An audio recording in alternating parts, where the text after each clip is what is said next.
unpredictable or run to the left, and here we are. So Don't get your hopes too much for stuff to come of it, though. No, I know. No, Yeah. all of it's crap. The Well, majority, all of it's. Well, on what I mean is, there's one executive order in there, an actual Right, one executive. that went right. The rest of them are just memorandums. Yeah. Like there was only one that actually. There's only one that actually got any And real. that's the halt on evictions, which is good. Let's not Right. say that that's not good, but there are a lot of loopholes in it, and there are a lot of people who are still going to get evicted anyway. Right. Now let's ask So- the question. Let's ask the question from that. Hmm. Why are there loopholes? Because he's a real estate developer. Mm-hmm. Keep going. Well, he was elected to protect the interests of his fellow property owners. I mean, the whole reason that Donald Trump is president is because rich people thought that Obama was mean to them. It's not even that he wasn't doing their bidding. He was doing their bidding, but he made them feel guilty. Yeah, exactly. And rich people hate feeling guilty. And there's nothing about Donald Trump that makes rich people feel guilty. Mm-hmm. Rich people feel moral and good compared to Donald Trump, in fact. Right. He makes them feel like all warm and fuzzy inside. Yeah. So, And see, on that note, it's kind of something. I heard it on your show earlier, Chris, Hack and Slash. One of your guests said it, and so I'm kind of borrow it from him right before I kind of give him a snap on the knuckles for something that he was saying there. He said Trump likes to he's like just out there just shooting his shots, just like they did like with the hurricane. He's out there tossing the paper towels out there to the people. There's no care in the world whether it gets to the people, whether it doesn't, and that's how he's treated his whole administration. I completely agree with the guest when he said that. But my biggest problem that I have to address, and I feel it is important to address these kind of things, because it breaks into the whole allegory of the cave that I released about how the media confuses and twists our images of people and give us a certain false impression. For instance, I talked to a lady online. She lives in California. She had no clue who Karen Bass was. And she says she's a strong Black Lives supporter. Now, if you're a strong Black Lives supporter, you don't even know who the head of the CBC is. I'm not saying that she does a good job, but you don't even know who that is. Then how engaged are you? And it's not like this woman is new to politics. I mean, Karen Bass has been around a long time. And long time. It's because of, for one, we do have to take ownerships on ourselves. Some of us don't take the due diligence to go find out that there are people out there who were strong Black women who were trailblazers who had a strong career. Kamala's not the first. No. And if you also look at her career, it came with a lot of assistance because Kamala was willing to play to whichever way the winds were willing to blow. And that has been factored in also. And so I talked about that on the last show too. She was specifically elected to lock up more Black people so that the white people moving into San Francisco felt safer. Mm-hmm. And that was the platform she ran on. Yeah, you can't be upset against Amy Klobuchar for her record and then turn a blind eye to Kamala. I think he really didn't know. I mean, to be fair, I think he might not have known, and I feel that's a problem with a lot of Kamala supporters. Yeah. Another thing is, I you know what? I'm just going to rip the Band-Aid off on this one, and whoever gets upset with me for saying this, I'm going to say this. Kamala Harris, though she does have Black heritage, ancestry, Kamala Harris does not have the American Black experience. And that makes a difference when you're talking about actually representing the Black perspective. Kamala Harris though she had a Jamaican father who has mixture of black, that's not American black. Those are different cultures. That's something that has to be noted and noticed. Also, her mother was very, very, very strong in her culture. And I'm not trying to use that as a knock against Kamala's mother or her family. I think everybody should be proud of who they are once they know themselves and their cultures.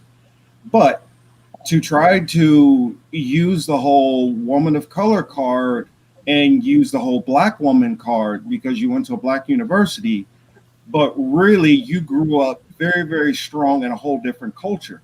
Now, what I'm saying is, if you're understanding of, okay, what the black experience may be, then say that. Don't try to act like you lived it.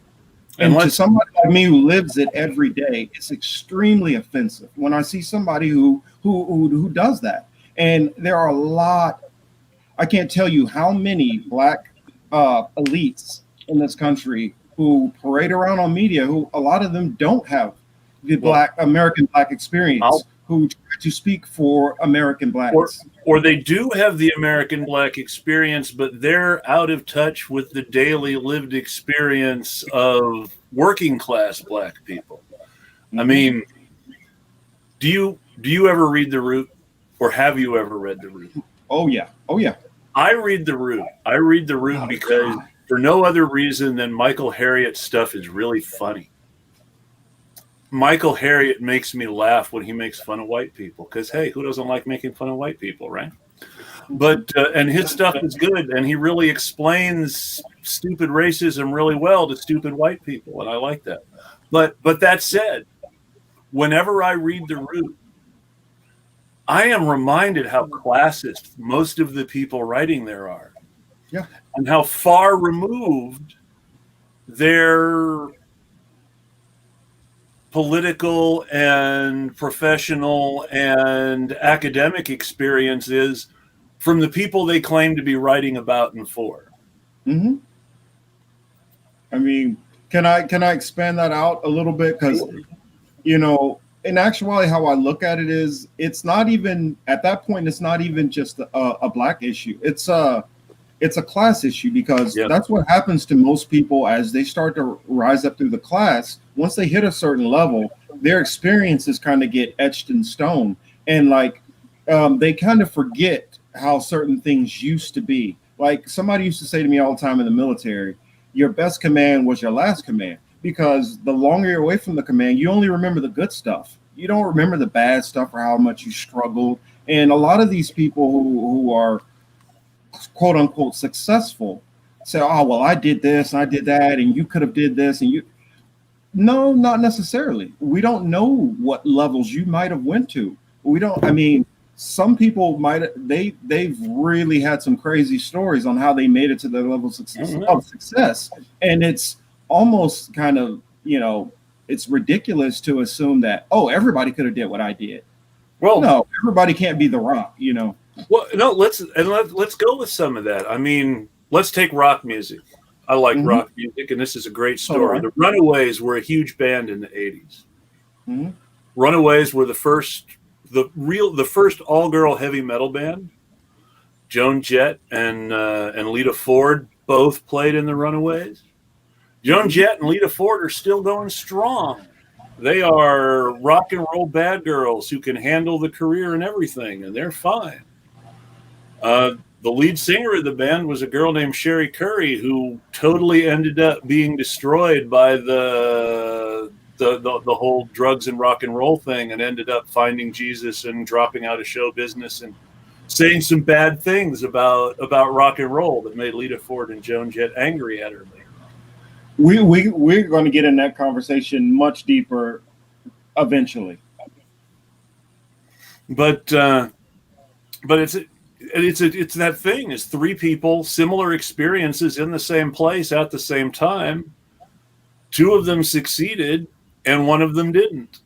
Mm-hmm. Or rather did and couldn't handle it and sort of deliberately went back to obscurity.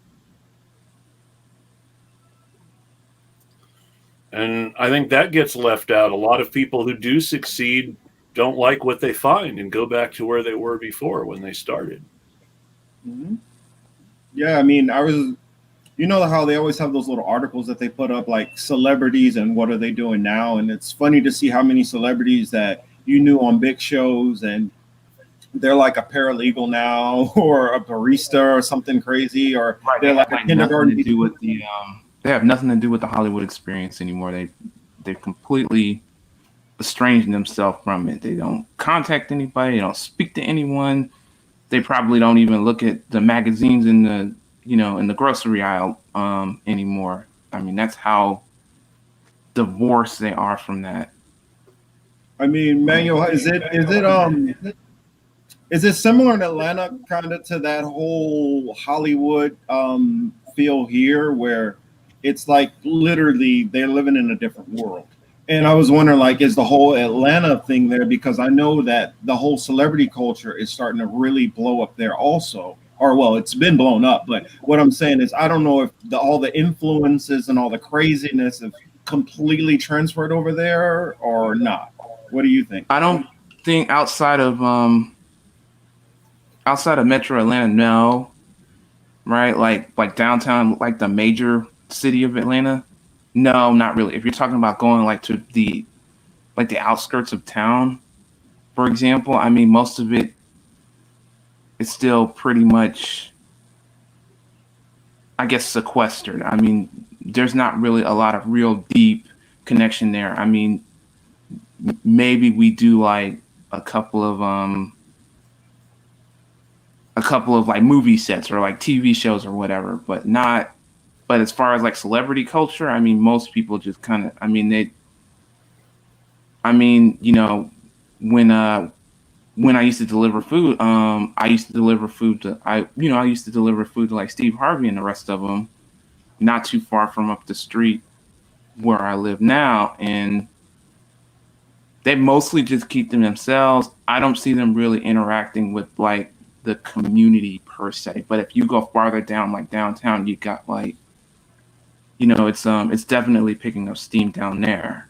There's definitely a lot of celebrity influence closer to downtown than compared to, you compared to going like outside of like the interstate of 285. So All right, see, we got a chat that I want to read out. Communist Nobody says Chappelle said it well, or his dad actually. You got to name your price, and whether that's naming your price within the overlords who are manipulating everything, or some kind of other presence that's behind that. Yeah, I completely agree with you, Communist Nobody. You got to name your price once you get to that level, because those people control, all the avenues. They control all the gateways, all the doorways, and that's when we really start getting into, the whole genesis of what we're talking about here, the political matrix. How this whole system is all interwoven and tied. And I know right now we're talking about celebrity stuff and all that, and it seems like it's not connected. But believe you me, it is all connected. I mean, because the celebrities are the influencers, which push the fads, which push the trends. If they come out and say, like, think about it, how easily they reform a George Bush. They use celebrities for that. Mm-hmm. Ellen. I mean, yeah. I mean, I couldn't believe they did W that way. I was amazed because that wasn't even that long ago. His ratings were in the toilet. Well, nobody liked him. It started in 2006. Mm-hmm. It started in 2006 when Nancy Pelosi said, and keep in mind, she said this when a lot of the members of her new Congress had run on impeaching Bush. Mm-hmm. She said, impeach? No. We look forward to working with the president. Yep. And she said that in 2006. And then in 2008, Obama was elected. And what did he say in 2009 after he was president? When everybody was hoping he would let loose the Justice Department on all the people who started the war. And we don't investigate our political enemies. Yep. And if you go when you back look at those two moments, that was the beginning of the rehabilitation. If he had investigated them and charged people, then we never would have had this moment where Bush could be the quote unquote beloved ex-president, which which every ex-president becomes the beloved ex-president, no matter how hated they were. And Chris, inform the audience as to why. The beloved ex-president? Why they completely ignore the sins of the previous president. Because if they did something about the sins of the previous president, somebody would do something about their sins. You look at the best example is impeachment. The Nixon impeachment, Watergate. Watergate was something that could not be ignored. When it reached the level where it could not be ignored, it was a big deal. And Nixon resigned because it was huge. And people were shocked at all the things Nixon was doing. It wasn't that Nixon wasn't doing things that other presidents hadn't done.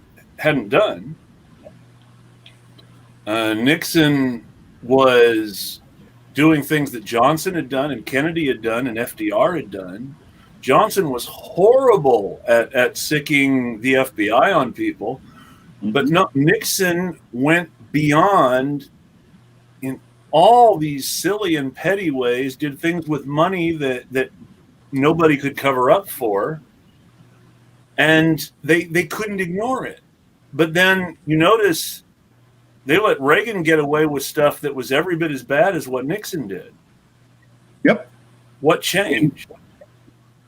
And exactly the way that he got away with it is by his vice president, who became the next president, who basically went on a whole full round of just pardoning everybody who was anybody who they could leverage for more evidence or whatever, or some testimony. Let's connect some things. Pat Buchanan worked for Ronald Reagan. He wrote speeches for Richard Nixon. George H.W. Bush was Ronald Reagan's vice president. He was Richard Nixon's DNC chair. No, RNC chair, sorry. So he was the man who was in charge of getting Nixon reelected when Nixon was reelected. And the scandal that happened was part of Nixon's reelection. Mm-hmm. Ronald Reagan hired a bunch of ex-Nixon people. And nobody said, well, why are you giving Pat Buchanan that job? Mm-hmm. They said, oh, no, you can't put Robert Bork on the Supreme Court. But Robert Bork was a bridge, might have been a bridge too far, but that didn't stop Reagan from hiring all sorts of other Nixon people. Mm-hmm. Bill Barr worked for H.W. Bush. Bill Barr was the guy who said, oh, yeah, you can arrest Noriega in Panama. Look what came of that. And see, this question, I'm going to leave this one open, and I'm going to ask this question to the audience. And if you guys feel like it, please answer in the chat. Why do you think these administrations all continuously put the same exact people, administration after administration, over and over and over, no matter how many failures they have, no matter what, the same names you keep seeing over and over and over? You notice that with the exception of people like Barr, Trump hasn't been hiring those people. And the Lincoln Project is composed of all the people who would have gotten those jobs in any other Republican administration. Mm-hmm. See, what I think the most. No, go ahead, man. No, go ahead, man. I said the most frightening thing about Trump to me is that people think Trump won't be vindicated like the rest of them. I'm literally looking at people saying, "Oh, Trump! All of Trump's horrors will be remembered in history, and they will be burned and etched into people's minds." And I'm just like, it'll be 5 or 10 years. Yeah, that's right. I said, give it 5 or 10 years. He'll be dancing on Ellen or whoever others. They'll be trotting Donald Trump out to talk about how uncivil Chelsea Clinton is when she's running against Ivanka. Yeah. Mm-hmm. Oh, got a chat real quick from Alyssa. How you doing there? my co-host on the Annihilation Cage, if you guys don't know, and make sure to give her a shout out on all her different feeds and stuff on her live streams that she puts out. But she says generational wealth and protection that prevents aggrieved entitlement in theory. And she is absolutely correct there. Communist Nobody also says it's all about class solidarity. The working class needs to take lessons. Exactly. Yeah. And only talk ball says nightmares, LOL. Mm-hmm. All of those are very, very dead on. And it's all about class solidarity, and they're always going to try and find ways to confuse you and mix you up and separate and point a finger. I mean, you go back. Well, the video I just released about Biden talking about Trump being the first racist president, and I broke down a quick little run through of how racist most of our presidents have been. And you go back to what happened during the Great Depression. What did Hoover do? One of the most racist things ever, just like Trump did. He said, it's those people. It's those people of color. They're the problem. We need to kick them out. And they started going into the repatriation and things like that. That all came from, blaming somebody else that, these people are the problem. Let's kick them out. And when you talk about all that first racist president stuff, do you realize that from Andrew Jackson to Franklin Pierce, there were only two presidents who didn't own slaves until Franklin Pierce came around? He was only the third non-slave owner to be president. Mm-hmm. And that doesn't count because he bent over for the slave owners in the South the whole time he was president. Mm-hmm. So, and then he was followed up by James Buchanan, who was the next president to not own slaves. Mm-hmm. No, I take it back. Millard Fillmore also didn't own slaves. But again, he was another one who bent over for the South. Yeah. And he ran on the know-nothing ticket. Mm-hmm. So he was bad for immigrants too. Yeah. Well, and it's funny. Then we have some presidents where a lot of people, if you don't look them up the right way, or you just look in a very too targeted, like you look for which presidents own slaves. Well, not every president owns slaves, and that's not going to be the only barometer for finding out who was a racist president. Sometimes you look at, how were they as far as treating blacks or Latinos, and you might not see anything there. And then you look over to, how did they treat the Ashkenazi population, and then how did they treat the Asian population? And then you say, I didn't know they did that. So you find they're all racist, a lot of them. Earl Warren is a great character study because Earl Warren was the Chief Justice of the Supreme Court who made modern America. Without Earl Warren, there would be no civil rights, right? I mean, Brown versus Board of Education was on his watch, and all the big civil rights decisions after Brown versus Board of Education were on his watch. So all the really big deal stuff that we think of as modern America was pretty much Earl Warren. Wow. Roe v. Wade came down later, but black people, schools not being segregated, at least in theory, that was Earl Warren and his Supreme Court. Not being able to fire your employees because of their race or their religion or because they get married. That was Earl Warren and his court. There's a whole bunch of stuff, job protections and labor protections that the court had been against historically. That was Earl Warren and his court. But Earl Warren could do that because he had a lifetime appointment and he didn't have to run for re-election. When he was governor of California, he put Japanese Americans in internment camps just for having Japanese parents. Mm-hmm. You can say that he spent his time on the Supreme Court making up for the stuff he had to do that he did while he was governor of California. And I almost let had slipped in because he said he thought he had to. But he didn't have to. It was a decision that he made. Mm-hmm. Well, that's something that we often forget about. A lot of times we'll focus on one half of an issue, but don't focus on the other half completely. Like, you mentioned that, but a lot of times we look at, oh, well, FDR, or, we'll look at the president, but we won't look at the governor, or we won't look at the senators, or we won't look at the person who wrote the bill. We'll only look at the person who signed the bill. And then sometimes vice versa. Like, I want us to, be as much as we have a problem with Joe Biden and not only the crime bill, but what was it, the 86 Act, which set a lot of the drug laws between the 88 crime bill. 88.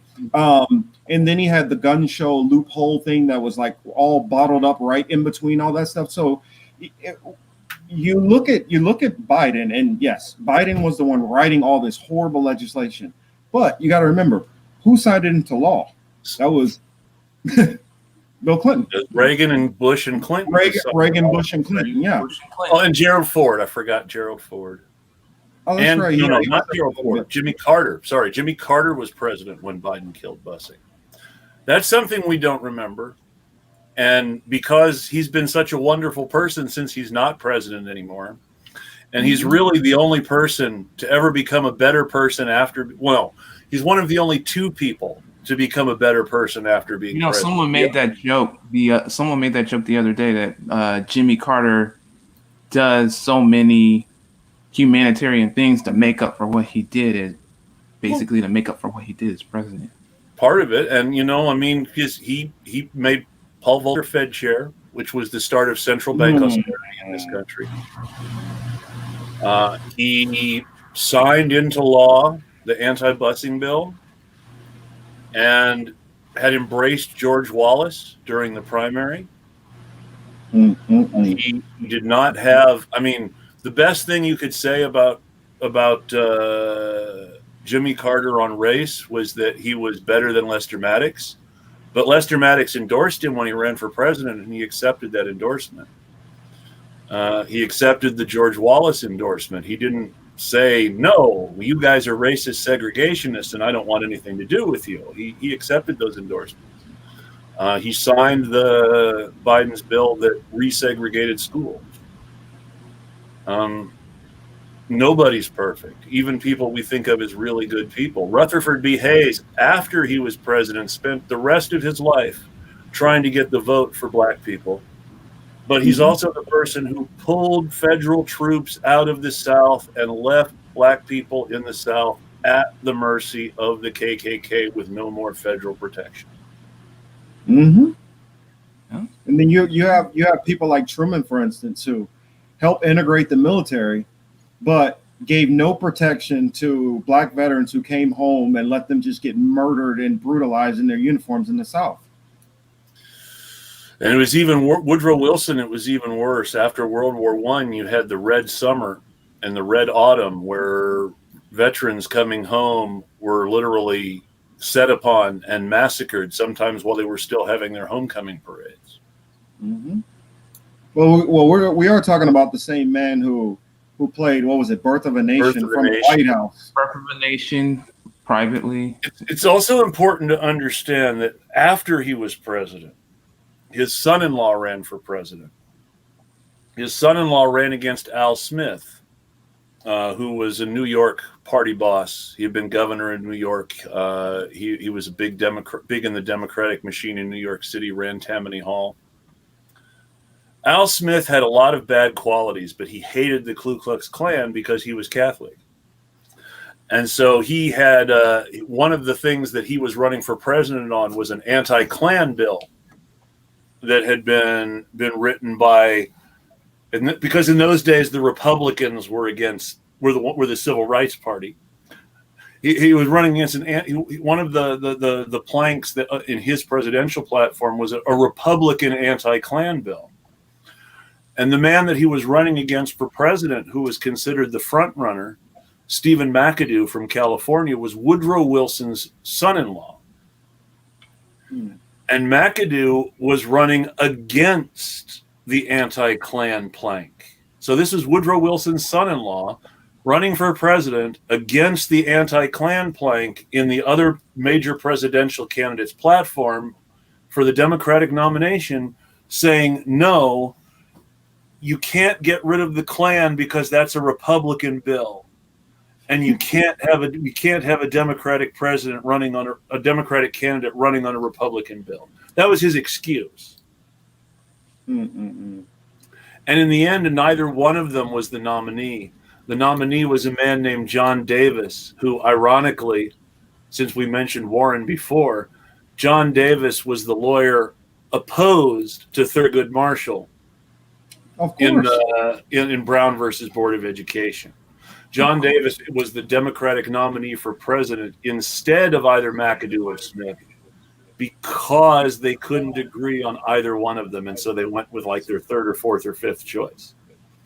And John Davis, they got rid of so they had the anti-Klan plank, but John Davis was every bit as racist as Stephen McAdoo. He was just anti-Klan. Now, to be fair, Al Smith wasn't great on black versus white issues either. He was anti-Klan because he was a Catholic. Wow. So he's like, I'm just going to be against it on a technicality, Yeah, but I'm against it because it's a Republican written bill. But I mean, it was, who's supporting your opposition to the anti-Klan bill? The Klan. Wow. This was also the period in time where the whole state of Indiana was run by the Klan. And I'm talking too much. No, I mean, people I don't. appreciate it. No, well, you're given a lot of information that I don't feel, background information that we don't dive into. I mean, yes, we can sit there and talk about a lot of the ins and outs of some of the political stuff that's going on, but we know, most of us know what's going on, and right now a lot of stuff is kind of frozen in ember and moving very slowly. So it's no point to really waste a lot of time talking over and over and over about the same policies that are not moving. A couple of things I did want to talk about. The MSNBC reporter who, or not reporter, but employee who left the company, who left a scathing letter about what was going on internally. That powerful letter about. Go on ahead, man. Okay, you mean the powerful letter about where they were basically saying, that they're trying to play to people's fears about Trump and not really talking about the truth behind, the coronavirus or anything like that. And she was just, she took a shot not only at MSNBC, but I guess at the whole concept of journalism itself. That it's just that mainstream journalism is just fear mongering, basically. And she said something that both discourages and heartens me. That some of these news outlets decide what headlines to go with based on what's trending on Twitter. So we should really keep up what we're doing. Right. Just watching what's on Twitter. Well, that's the reason why I push for all of our solidarity things, online. I know some people get pessimistic about that and worry about infiltration and all this other stuff. And I'm like, I got unfollowed by two of the people that everybody looks up to, because they were sort of talking shit about the No Comrades Under 1K thing. And and they were kind of gatekeeping in a way that was really mean to this little guy who was just, little account, 500, 600, 700 people, and that's only and he's only gotten that big because of the No Comrades Under 1K. And he's asking, well, wasn't the whole point to try to start something new? And they're like, no. And it was really disheartening to see. And I went in and I stood up for him and I said, hey, you're kind of being, I understand that you think his reply was shitty when he didn't mean to be, but he's apologized and you're kind of being a little shitty too. And they unfollowed me for that, but it is what it is. I find a lot of people tend to be a little bit more thin-skinned these days. And I don't know if it's just everybody's on edge or You know, maybe Well, different walks of lives or Everybody's a generations. lot lost wrong in since the world, Bernie and dropped out. People are really lost since Bernie dropped out. I've seen that a lot. Yeah, mhm. and which It we seemed talked about. lost I in that mean, one. we're not immune to that either. I mean, I talked about that off cam with Chris about like how They want direction. They want to know what where. started this whole channel and us and only talk ball said appreciates our wide views on the complexity of history, and that's our goal. Because if you don't understand who's involved in all these players who are playing the game, you don't understand the whole shell game and how it's manipulated. Another comment that communist nobody said, it fit right onto the end of what you were pointing out about the letter, and I agreed also. These are some of the things I felt she missed. Said the letter was good but missed the mark. Capitalism is the reason why this happens. When news has a profit motive, it becomes corrupted by necessity, and that is 150% correct. They used to keep the news separate from the rest of the TV station. NBC News was its own operation that operated a loss every year while the rest of NBC operated a profit. And it's not like that anymore. Well, you can blame President Clinton for that. I mean, when the whole communication bill and all that stuff, which he did, which opened it up for like Sinclair and these people to go in. And for those of you guys who are a little bit further down the rabbit hole on some of the stuff that, because I've talked about some of you guys, you know, through Twitter and stuff like that. This goes into the people who really run this system. And it's one thing to understand the political matrix itself, but you really want to try to figure out what's going on. You got to figure out who these people are who are running this stuff actually, and start figuring out what are their beliefs, what are their ultimate objectives, what are their goals. Because then when you can figure that out, it's a whole lot easier to stop somebody. It's like knowing where somebody's going to go and meeting them earlier down the path. And going into, like I said, Sinclair, for instance. Sinclair, I'll just go on and say it. Those of you guys who know about the 13 powerful families, the Sinclairs are one of them. They try their best to try to capitalize on as much of the media as they can so that they can control the message. It's a reason why they're trying to control the message, and it is not for a good reason. They want to keep that money. Oh yeah. Another thing that I wanted to talk about, because I was watching Political Hack and Slash earlier, Chris Richards and my co-host Niall Elcom on the Annihilation Cage. They brought up the Matrix, and I figure if our show is the political matrix, and my whole thought process and creating this show was based off of the Matrix and my research into it, I figured that I would address the comment that was, the perspective. Niall, though I love him, he was completely wrong in his assessment that the Matrix is about trans. Well, that's what the writer says. The original writer, the one they stole it from. The original writer they stole it from, that's not what she says at all. Oh, the original writer says that that's right. The credited writer. I'm sorry. The credited writer. Now, a lot of people think about the Wachowski sisters. They are not the creators. They're not. They stole it. They stole it, and they are still fighting this woman in court to this day about the rights. She's also fighting for the rights to, because she's credited with creating Terminator also, because it was all tied in together. The Matrix, Terminator, and I believe one other film. They were all iRobot. All of those were tied in as a trilogy in a sense, and it would have been much bigger than a trilogy. But she wrote this out when she was in college at USC. People like Marcus Allen is like, yeah, I remember her writing this stuff back then. And so she has witnesses and people, but once you start dealing with the bigger powers that be and the money that's involved, they're not going to let some little old woman off on the side derail the billions that they're making off of the franchise. I'm sure her version of iRobot would have been better before they stuck Isaac Asimov on it and ruined it. Yeah. Because they ruined the Isaac Asimov story. They must have ruined her original story too. Well, I know some people won't necessarily. Where did I put my phone? I was going to try to pull up. I see Vicky Sherlock asks, "Who is this woman?" I'm having a hard time remembering her name at the moment. If I can remember it, I'm going to look it up while you're trying to remember. Chris, look it up. But what she said, this woman, for one, is a deeply religious woman.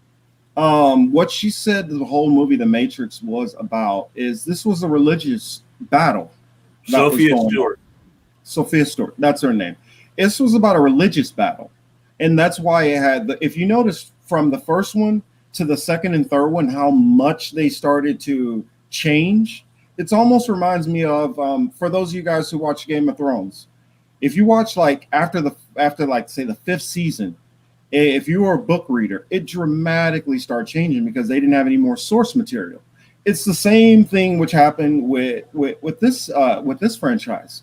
Once they ran out of the original source material and it was such a hit and they needed to make sequels, they just kind of we'll piece together what we want to piece together. And the second one was okay, but the third one was just totally yeah.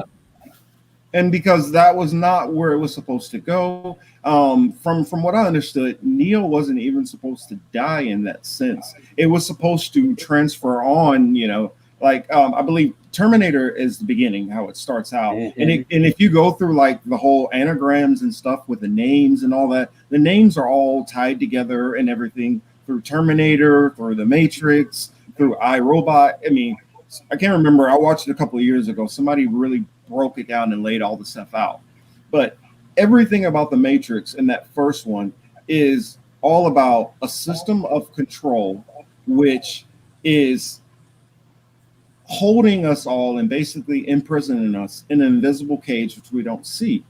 That's the gist of it, and that there will be one who will come and who will fight back against that system. Now, I believe she was kind of more alluding to a Christ-like figure coming back to Earth, but I will let her go from there. But I still take it as some kind of being or person or movement or something that's going to fight against this system. Now the whole possible trans stuff, yes, there was stuff in there that you could say that okay, maybe that was. How did that come up anyway? I meant to ask that. It came up because the Wachowskis transitioned. Right. Mm-hmm. Okay. Well, and to kind of signify, their transition. Well, I don't want to say signify their transition, but they wanted to put a positive trans character in the movie to depict a positive light for trans people, and that character was Switch. In the movie, they left her kind of androgynous, but she was supposed to originally from the storyboard, she was supposed to actually switch back and forth from genders, going in and out of the Matrix. That's from the Wachowski sisters. That's not from the original story. So that's what I'm saying. Once they took hold of it, yes, they fused in the different ideas and different philosophies, and they mixed in Hinduism, Buddhism. They mixed in a lot of other religions, but the main religions that were kind of put into the original was Christianity and different. I can't remember the word. Abrahamic faiths. So it was Christianity, Islam, all of those that fall up under that window, and that was what she was talking about.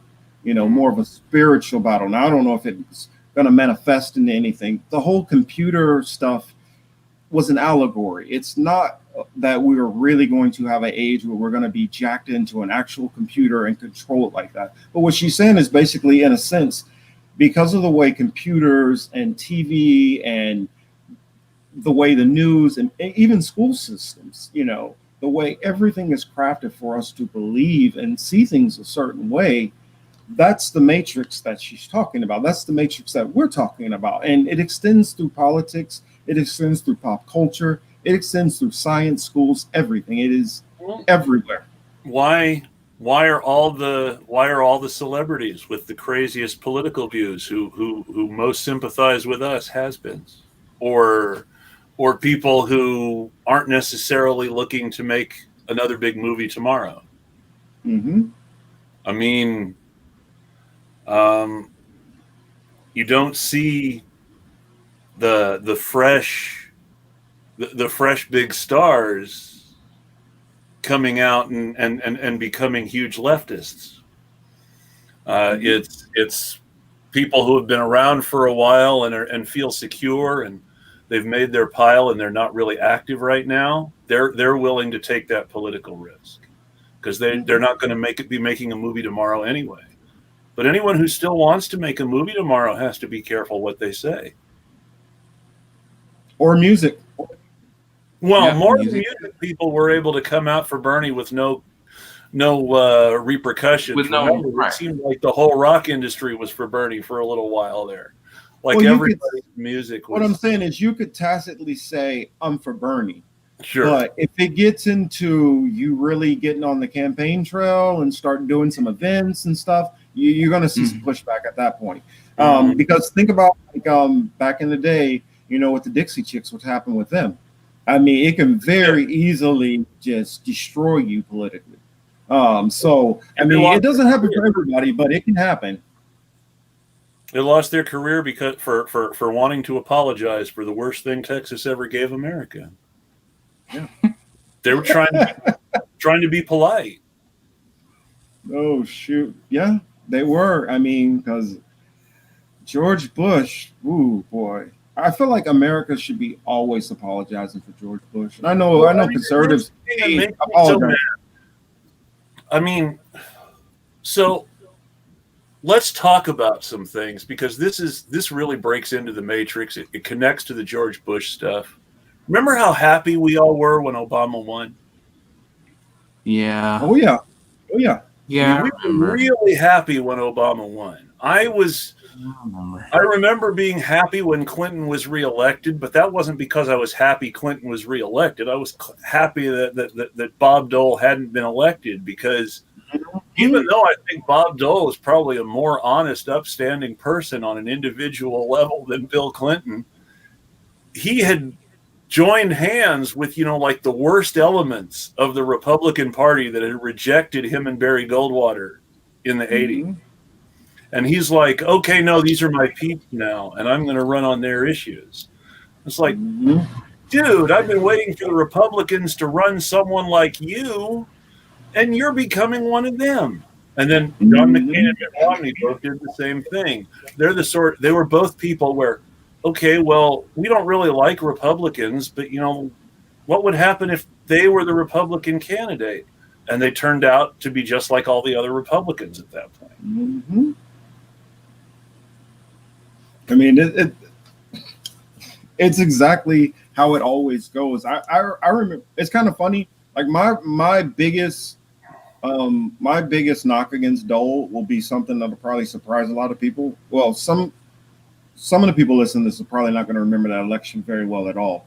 I remember it especially well because I grew up in Kansas. Bob Dole was from Kansas. Yes. And so he was huge there, being a war hero and all that stuff like that. And he had been an elected official for God knows how long, literally, my life a couple of times over. Well, at that point. Hadn't he been senator from Kansas since, the Civil War ended or something like that? I think it was 2 days after. But my biggest issue with him was he actually campaigned on going after music and entertainment and video games and things like that. He was the hip hop industry, definitely. He was really big against NWA, and he was one of the ones that was pushing to get rid of all explicit content, and he wanted to get rid of rated R movies. And I'm like, nah, I can't mess with this dude. So I was strongly against him. I was so strongly against him on that alone that I didn't even pay attention to anything else that was going on with Clinton. I was like the rest of the people, just, hey, it's a dot-com bubble, and not even paying attention to, it's the bubble, it's not him. I was a Republican then. I voted for Richard Lugar in that primary. Dick Lugar. Dick Lugar, because I was weird. I was a pro-choice conservative Republican, and Dick Lugar had the least offensive record on abortion at the time, and was someone who was a thinker and reasonably intelligent. But that, of course, was why he wasn't going to win, because you don't want it's occurred to me that if you look at the last few Republican presidents, Reagan had 2 terms, and Reagan was somebody who was there to be used by the consultants around him. Mm-hmm. Iran-Contra is the perfect example of it. And then H.W. Poppy Bush was president, and he didn't want to be used by the people around him, and he only lasted 1 term. Mm-hmm. And W was a lot more like Reagan than his daddy. Mm-hmm.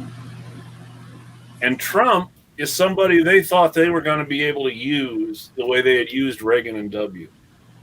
That he was going to be somebody who didn't know anything about politics and would hire all the same people and would let people do what they wanted, and they would be able to use him for PR.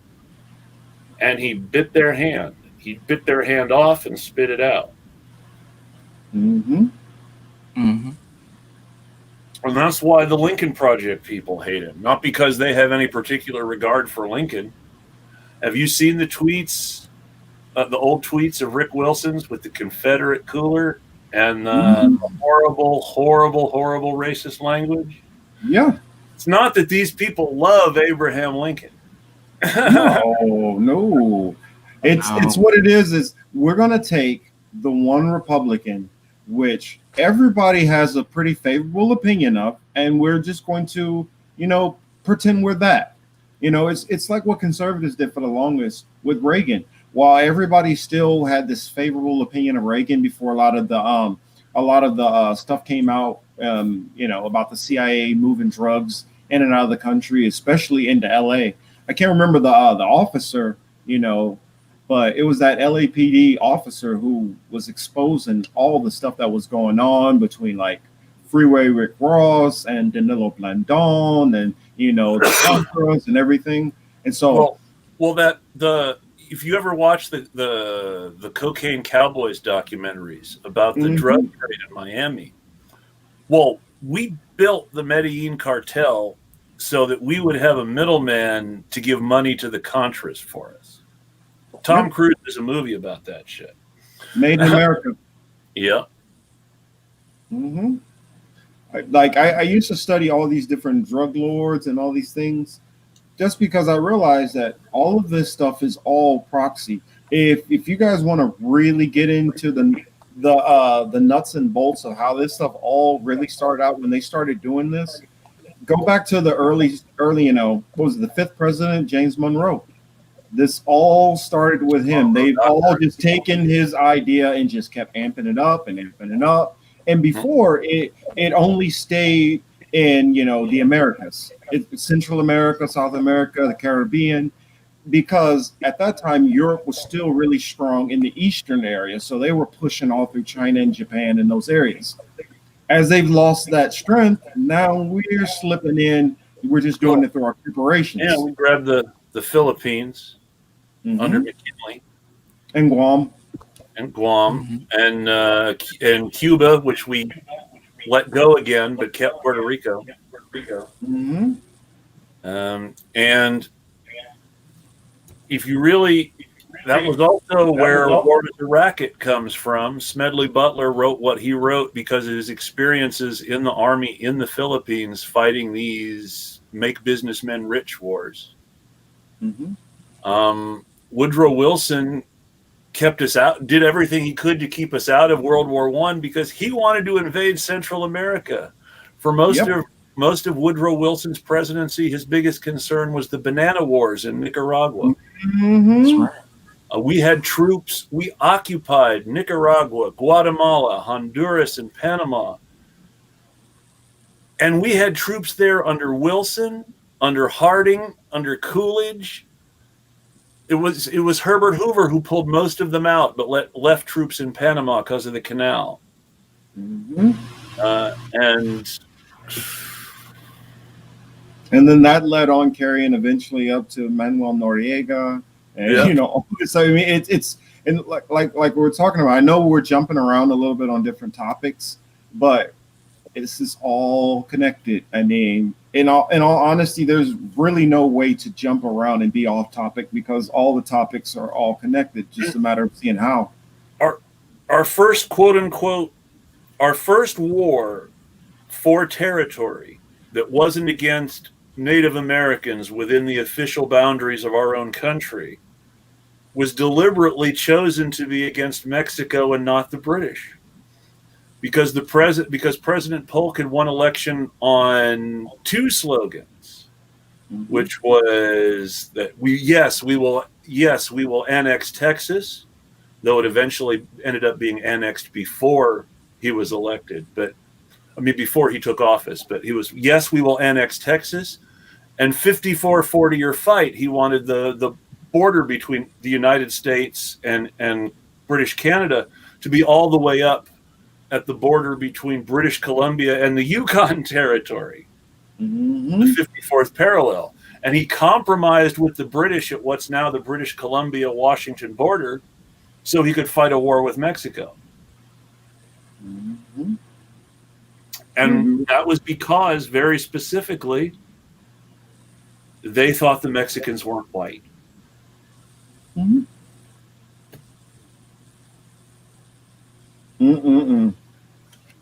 Crazy how history runs. Let's see. Only Talk Ball says Narcos too. Yeah, the Narcos is all involved in this. And what you see normally is most of the Narcos stay out of trouble until they decide to seek office. The moment they seek political office, they're done. They are because at that point they can start to actually get actual control, and then they'll actually know some of the dirt and secrets also. So it's harder to push them out once they're elected official. Even if they're in power, though, they're fine as long as they do what their bosses in the CIA want them to do. We didn't get rid of Noriega because he was horrible to the Panamanians, even though he was. We wanted him to be horrible to the Panamanians. We didn't get rid of Noriega because he was dealing drugs. We put him in there to deal drugs. We got rid of him because he stopped doing what the CIA told him to. And then you ask, like I ask people, because to me this is a simple answer at this point. It's almost like one thing. What is the purpose of the CIA? I mean, I know what they state their purpose is, but what is the purpose? I mean, yes, you can say there's threats all over the world, this and that. We have military installations. We have this, we have that. What is a handful of agents who just pop into a couple of countries? What are they actually doing? You know, what is their actual purpose? You know, I mean, I'll leave that question there. I guess we went about a good time for tonight. I guess I got a couple of videos that I want to do for the channel. Those of you guys watching, I hope you guys enjoy it. I'll tell you, I'll give you a heads up. One of the videos I'm doing is on Socrates, so hopefully you guys enjoy it. And then got two more that I'm going to do, which I'm not going to tell you yet. So that's all I have to say. You guys have anything? Oh, wait a minute. I'm sorry. Before I close out, we didn't talk about. I'm going to forget her name again. Marquita Bradshaw. Yes, Marquita Bradshaw. You know, amazing win. For those of you guys, if you don't know about this or haven't heard about her at all yet, she literally won her campaign. Like, she was completely under the radar. Even Chris, who Democratic I normally go to, candidate in Tennessee, for those of you who But yeah, I didn't know who she was until she had won. I don't know if she was either. Yeah, 8,000. She raised $8,000 over the campaign, and she beat somebody with $2 million, and they had the DCCC's backing. Yeah. So I mean, for any of us who think that there's not ways to fight back against the system, it shows it right there. Donna Imam won in the Texas 31 against a candidate who had only narrowly lost to MJ Hager in 2018. Donna qualified for a runoff, and she won the runoff big. She only has $42,000 in the bank, and she's for her campaign, and she's running up against a Republican who's going to have millions. So hopefully things can repeat themselves in the general. Hopefully so. Communist Nobody leaves us a comment, says outstanding discussion. Thank you. We thank you, Communist Nobody. We thank you guys, everybody who even if you just popped in for a minute, or those of you guys who are going to come back and catch us in a replay later on. I appreciate all of you guys. You know, keep researching, keep us on top of stuff. And if you guys have any topics that you see, especially like, you know, reporters starting to divulge what's going on behind the scenes, you know, what's going on with this matrix, when we start seeing, you know, cheating or any of these things that we need to know about, hey, hit any of us up on Twitter, you know, and I know I'll definitely I definitely try to stay on top of my messages. I know I can get behind on them, but yeah, I will definitely bring up I'll definitely bring it up. I'm sure Chris and Emmanuel will be happy to bring it up also. So yes, please message us. If you guys don't know our handles, mine is at Real Marcus J Cage for Young Morpheus, and then my other Twitter, actually I have 3, but the other one is just a news dump, so don't even worry about that one. Don't follow me, don't waste. But the other one is at Marcus James Cage. So those are my Twitters, and then I'm on Facebook also. So contact me that way, or leave it in the comments, and I moderate our little comment board, so I will try to respond to you guys. If you have a specific comment for Chris or Emmanuel, I will relay it. I guess that's my little spill. Chris, Emmanuel, you guys have anything? I'm at Eclectic Radical on Twitter. I do have a YouTube channel. It's also Eclectic Radical. The only thing that's there so far is my interview with Isaiah James that didn't go as great as I would have liked. But he's great. It's worth watching. And I'm happy to reply on Twitter. I'm happy for people to DM me things they're interested in hearing about on the show. My Twitter handle is at the Blue Maverick. You can DM me anything you want. Just always interested in knowing more about what's going on, and you know, constantly trying to grow as an individual, especially as a Black disabled activist. I need to know more about my history. I need to know more about what's going on in general. So anything you want to post up to me, I'm good. I'm always interested in information. I want to know everything, and I want to help share it. Yeah. All right. Well, without further ado, not further ado, we're closing out. Thank you guys for joining us, and please, you know, come back and join us next week.